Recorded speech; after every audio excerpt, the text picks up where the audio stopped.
Hello everyone, welcome back to Tutorials by David, and in this video let us review the Base44 versus Replit versus Corsair.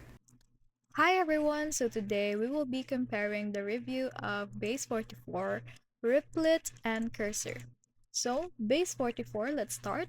It delivers a truly beginner-friendly no-code approach by transforming plain English prompts into fully functional web or mobile application with built-in databases, authentication, deployment, and infrastructure with no integrations needed.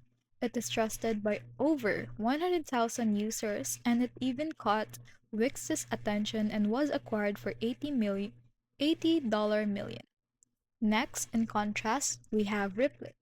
Replit delivers a complete browser-based IDE with real-time collaboration AI assistant via Ghostwriter and Agent, one-click deployment, and support over 50 programming languages, all from your browser. No setup required.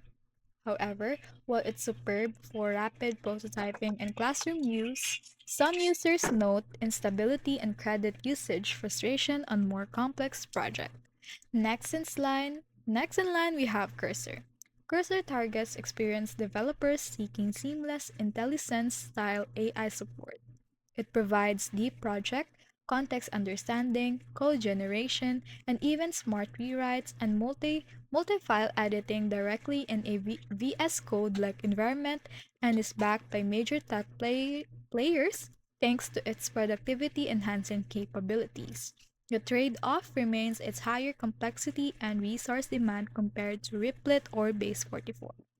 So the bottom line for this is that if you want a full app built from natural language with zero code, Base 44 is just unbeatable. Next is for collaborative or all-in-one cloud development with AI assistant. Replit excels, though be mindful for performance and cast.